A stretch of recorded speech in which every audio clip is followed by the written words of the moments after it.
संस्थापकाय च धर्मस्य सर्वधर्मस्वरूपिणे अवतार वरिष्ठाय रामकृष्णाय ते नमः। শ্রী শ্রী রামকৃষ্ণ লীলা প্রসঙ্গ, প্রথম ভাগ, পূর্বকথা ও বাল্যজীবন, সাধক ভাব ও গুরুভাব পূর্বার্ধ। পূজনীয় স্বামী শারদানন্দজি মহারাজের রচনা। পৃষ্ঠা সংখ্যা 35। চন্দ্রাদেবীর বিচিত্র অনুভব।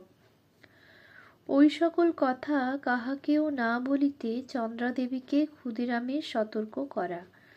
শ্রীযুক্ত ক্ষুদিরাম গয়ায় নিজ স্বপ্নের কথা স্মরণ করিতে করিতে শ্রীমতী চন্দ্রার সকল কথা শুনিলেন এবং উহা রোগজনিত নাও হইতে পারে এই কথা বলিয়া তাহাকে নানাভাবে বুঝাইয়া বলিলেন, এখন হইতে ঐরূপ দর্শন ও অনুভবের কথা আমাকে ভিন্ন আর কাহাকেও বলিও না। শ্রী শ্রী রঘুবীর কৃপা করিয়া যাহাই দেখান তাহা কল্যাণের জন্য, এই কথা মনে করিয়া নিশ্চিন্ত হইয়া থাকিবে।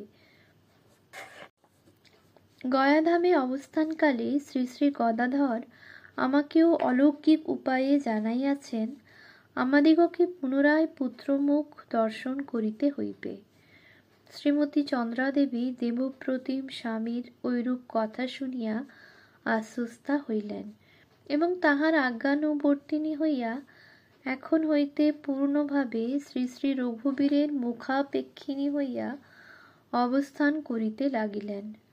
দিনের পর দিন আসিয়া ব্রাহ্মণ দম্পতির পূর্বোক্ত কথোপকথনের পরে ক্রমে 3-4 মাস অতীত হইল। তখন সকলে নিঃসন্দেহে বুঝিতে পারিল 45 বৎসর বয়সে ক্ষুদিরাম গৃহিণী শ্রীমতী চন্দ্রাদেবী সত্য সত্যই পুনরায় অন্তর্বর্তী হইয়াছেন।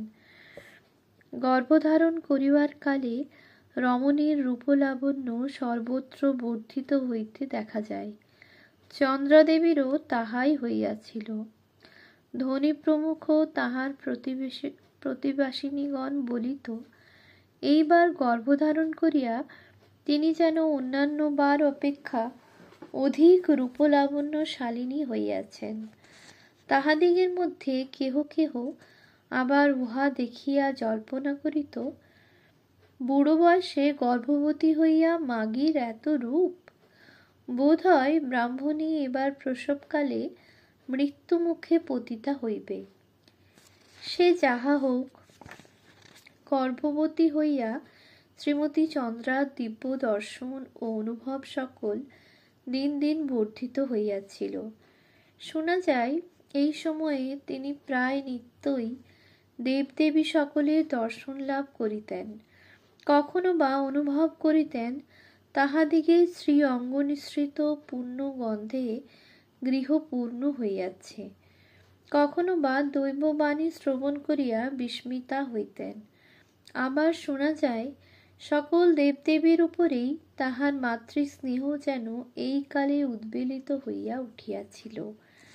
শোনা যায় এই কালে তিনি প্রায় প্রতিদিন ওই সকল দর্শন ও অনুভবের কথা নিজ স্বামীর নিকটে বলিয়া কেন তাহার ঐরূপ হইতেছে তদ্বিষয়ে প্রশ্ন করিতেন। শ্রীযুক্ত ক্ষুদিরাম তাহাকে নানাভাবে বুঝাইয়া ওই সকলের জন্য শঙ্কিতা হইতে নিষেধ করিতেন। ওই কালের একদিনের ঘটনা আমরা যেরূপ শুনিয়াছি এখানে বিবৃত করিতেছি। শ্রীমতী চন্দ্রা তাহার স্বামীর নিকটে সেদিন ভয় চকিতা হইয়া এইরূপ নিবেদন করিয়াছিলেন, দেখো, শিব মন্দিরের সম্মুখে জ্যোতি দর্শনের দিন হইতে মধ্যে মধ্যে কত যে দেবদেবীর দর্শন পাইয়া থাকি তাহার ইয়ত্তা নাই। তাহাদিগের অনেকের মূর্তি আমি ইতঃপূর্বে কখনো ছবিতেও দেখি নাই।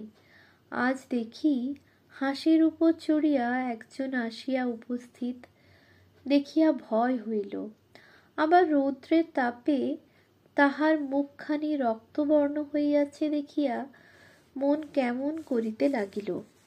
তাহাকে ডাকিয়া বলিলাম, ওরে বাপ হাসে চড়া ঠাকুর, রৌদ্রে তোর মুখখানি যে শুকাইয়া গিয়াছে। ঘরে আমানি পান্তা আছে, দুটি খাইয়া ঠান্ডা হইয়া যা। সে ওই কথা শুনিয়া হাসিয়া যেন হাওয়ায় মিলাইয়া গেল, আর দেখিতে পাইলাম না। ঐরূপ কত মূর্তি দেখি, পূজা বা ধ্যান করিয়া নহে, সহজ অবস্থায় যখন তখন দেখিয়া থাকি। কখনো কখনো আবার দেখিতে পাই তাহারা যেন মানুষের মতো হইয়া সম্মুখে আসিতে আসিতে বায়ুতে মিলাইয়া গেল। কেন ঐরূপ সব দেখিতে পাই বলো দেখি? আমার কি কোনো রোগ হইল? সময়ে সময়ে ভাবি, আমাকে গোসাইয়ে পাইল নাকি? শ্রীযুক্ত সুখলাল গোস্বামীর মৃত্যুর পরে নানা দৈব উৎপাত উপস্থিত হওয়ায় পল্লীবাসীগণের মনে ধারণা হইয়াছিল যে উক্ত গোস্বামী বা তদ্বংশীয় কোনো ব্যক্তি মরিয়া প্রেত হইয়া গোস্বামীদিগের বাটির সম্মুখে যে বৃহৎ বকুল গাছ ছিল তাহাতে অবস্থান করিতেন। ওই বিশ্বাস প্রভাবেই লোকে ওই সময়ে কাহারও কোনরূপ দিব্য দর্শন উপস্থিত হইলে বলিত, উহাকে গোসাইয়ে পাইয়াছে। সরলা হৃদয়া চন্দ্রাদেবী সেই জন্যই এই সময়ে ঐরূপ বলিয়াছিলেন। শ্রীযুক্ত ক্ষুদিরাম তখন তাহাকে গয়ায় দৃষ্ট নিজ স্বপ্নের কথা বলিয়া বুঝাইতে লাগিলেন যে অশেষ সৌভাগ্যের ফলেই তিনি এবার পুরুষোত্তমকে গর্ভে ধারণ করিয়াছেন এবং তাহার পুণ্য সংস্পর্শেই তাহার ঐরূপ দিব্য দর্শনসমূহ উপস্থিত হইতেছে। স্বামীর উপর অসীম বিশ্বাসশালিনী চন্দ্রার হৃদয় তাহার ওই সকল কথা শুনিয়া দিব্য ভক্তিতে পূর্ণ হইল এবং নবীন বলে বলশালিনী হইয়া তিনি নিশ্চিন্তা হইলেন। এই রূপে দিনের পর দিন যাইতে লাগিল এবং শ্রীযুক্ত ক্ষুদিরাম ও তাহার পূত স্বভাবা গৃহিণী শ্রী শ্রী রঘুবীরের একান্ত শরণাগত থাকিয়া যাহার শুভাগমনে তাহাদিগের জীবন ঐশী শক্তিতে পূর্ণ হইয়াছে, সেই মহাপুরুষ পুত্রের মুখদর্শন আশায় কাল কাটাইতে লাগিলেন। পঞ্চম অধ্যায়, মহাপুরুষের জন্মকথা। শরৎ, হেমন্ত ও শীত অতীত হইয়া ক্রমে ঋতুরাজ বসন্ত উপস্থিত হইল। শীত ও গ্রীষ্মের সুখ সম্মিলনে মধুময় ফাল্গুন স্থাবর জঙ্গমের ভিতর নবীন প্রাণ সঞ্চারিত করিয়া আজ ষষ্ঠ দিবস সংসারে সমাগত। জীবজগতে একটা বিশেষ উৎসাহ, আনন্দ ও প্রেমের প্রেরণা সর্বত্র লক্ষিত হইতেছে। শাস্ত্রে আছে, ব্রহ্মানন্দের এক কণা সকলের মধ্যে নিহিত থাকিয়া তাহাদিগকে সরস করিয়া রাখিয়াছে। ওই দিব্যোজ্জ্বল আনন্দকণার কিঞ্চিত অধিক মাত্রা পাইয়াই কি এই কাল সংসারের সর্বত্র এত উল্লাস আনয়ন করিয়া থাকে? চন্দ্রাদেবীর আশঙ্কা ও স্বামীর কথায় আশ্বাস প্রাপ্তি। রঘুবীরের ভোগ রাঁধিতে রাঁধিতে আসন্ন প্রসবা শ্রীমতী চন্দ্রা প্রাণে আজ দিব্য উল্লাস অনুভব করিতেছিলেন, কিন্তু শরীর নিতান্ত অবসন্ন জ্ঞান করিতে লাগিলেন। সহসা তাহার মনে হইল, শরীরের যেরূপ অবস্থা তাহাতে কখন কি হয়। এখনই যদি প্রসবকাল উপস্থিত হয়, তাহা হইলে গৃহে এমন দ্বিতীয় ব্যক্তি নাই যে অদ্যকার ঠাকুর সেবা চালাইয়া লইবে। তাহা হইলে উপায়? ভীতা হইয়া তিনি ওই কথা স্বামীকে নিবেদন করিলেন। শ্রীযুক্ত ক্ষুদিরাম তাহাতে তাহাকে আশ্বাস প্রদানপূর্বক বলিলেন, ভয় নাই, তোমার গর্ভে যিনি শুভাগমন করিয়াছেন তিনি রঘুবীরের পূজা সেবায় বিঘ্ন উৎপাদন করিয়া কখনোই সংসারে প্রবেশ করিবেন না, ইহা আমার ধ্রুব বিশ্বাস। অতএব নিশ্চিন্তা হও, অদ্যকার মতো ঠাকুর সেবা তুমি নিশ্চয়ই চালাইতে পারিবে। কল্য হইতে আমি উহার জন্য ভিন্ন বন্দোবস্ত করিয়া রাখিয়াছি এবং ধনীকেও বলা হইয়াছে যাহাতে সে অদ্য হইতে রাত্রে এখানেই শয়ন করিয়া থাকে। শ্রীমতী চন্দ্রা স্বামীর ঐরূপ কথায় দেহে নবীন বল সঞ্চার অনুভব করিলেন এবং হৃষ্টচিত্তে পুনরায় গৃহকর্মে ব্যাপৃতা হইলেন। ঘটনাও ঐরূপ হইল। রঘুবীরের মধ্যাহ্ন ভোগ এবং সান্ধ্য শীতলাদি কর্ম পর্যন্ত সেদিন নির্বিঘ্নে সম্পাদিত হইয়া গেল।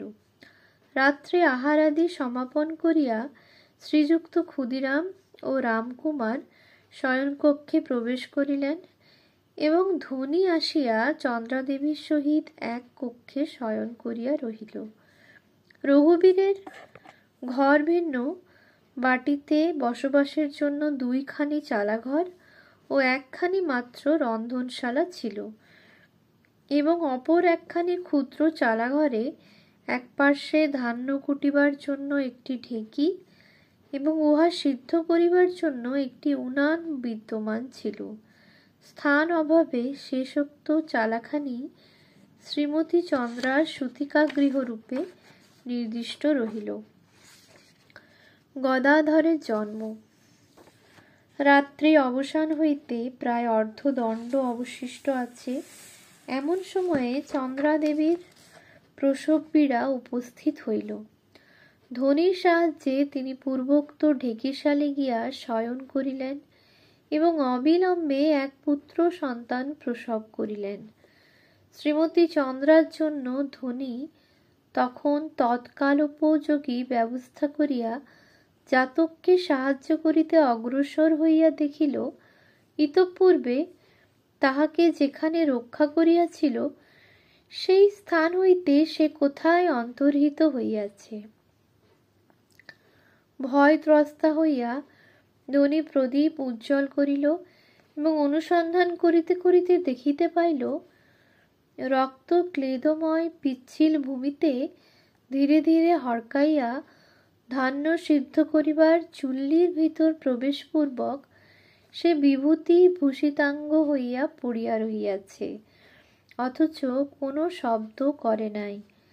ধনী তখন তাহাকে যত্নে উঠাইয়া লইল এবং পরিষ্কৃত করিয়া দীপালোকে ধরিয়া দেখিল, অদ্ভুত প্রিয়দর্শন বালক যেন 6 মাসের ছেলের মতো বড়।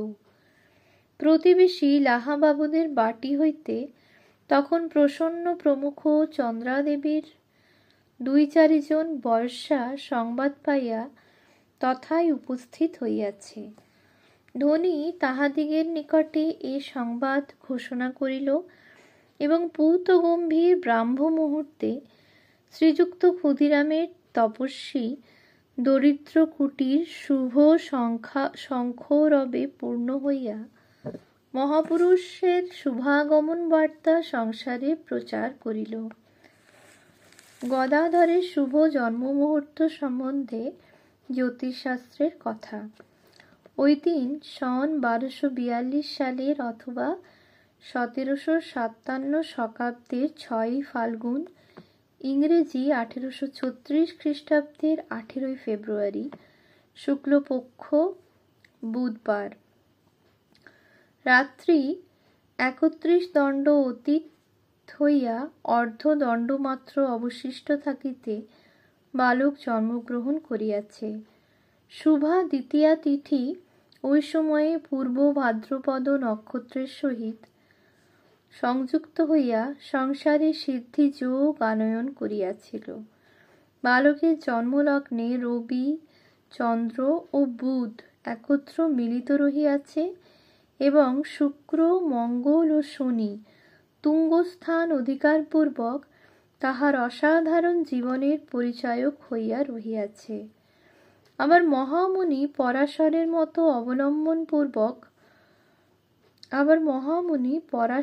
মত অবলম্বনপূর্বক দেখিলে রাহু ও কেতু গ্রহদ্বয়কে তাহার জন্মকালের তুঙ্গস্থ দেখিতে পাওয়া যায়। তদুপরি বৃহস্পতি তুঙ্গাভিলাষীরূপে বর্তমান থাকিয়া বালকের অদৃষ্টের উপর বিশেষ শুভ প্রভাব বিস্তার করিয়া রহিয়াছে। গদাধরের রাশ্যাশ্রিত নাম। অতঃপর বিশিষ্ট জ্যোতির্বিদগণ নবজাত বালকের জন্মক্ষণ পরীক্ষাপূর্বক তাহাকে বলিলেন, জাতক যেরূপ উচ্চলগ্নে জন্মগ্রহণ করিয়াছে তৎসম্বন্ধে জ্যোতিষশাস্ত্র নিঃসন্দেহে নির্দেশ করে যে ঐরূপ ব্যক্তি ধর্মবিদ ও মাননীয় হইবেন এবং সর্বদা পুণ্যকর্মের অনুষ্ঠানে রত থাকিবেন। বহু শিষ্য পরিবৃত হইয়া ওই ব্যক্তি দেবমন্দিরে বাস করিবেন এবং নবীন ধর্মসম্প্রদায় প্রবর্তিত করিয়া নারায়ণ অংশসম্ভূত মহাপুরুষ বলিয়া জগতে প্রসিদ্ধি লাভপূর্বক সর্বত্র সকল লোকের পূজ্য হইবেন। ধর্মস্থানাধিপে তুঙ্গে ধর্মস্থে তুঙ্গখেচরে গুরুণা দৃষ্টিসংযোগে লগ্নেশে ধর্ম সংস্থিতে। শ্রীযুক্ত ক্ষুদিরামের মন উহাতে বিস্ময়পূর্ণ হইল। তিনি কৃতজ্ঞ হৃদয়ে ভাবিতে লাগিলেন, গয়াধামে তিনি যে দেবস্বপ্ন সন্দর্শন করিয়াছিলেন তাহা সত্য সত্যই পূর্ণ হইল। অনন্তর জাতকর্ম সমাপনপূর্বক বালকের রাশ্যাশ্রিত নাম শ্রীযুক্ত শম্ভুচন্দ্র স্থির করিলেন এবং গয়াধামে অবস্থানকালে নিজ বিচিত্র স্বপ্নের কথা স্মরণ করিয়া তাহাকে সর্বজন সমক্ষে শ্রীযুক্ত গদাধর নামে অভিহিত করিতে মনস্থ করিলেন। ওম শান্তি শান্তি শান্তি।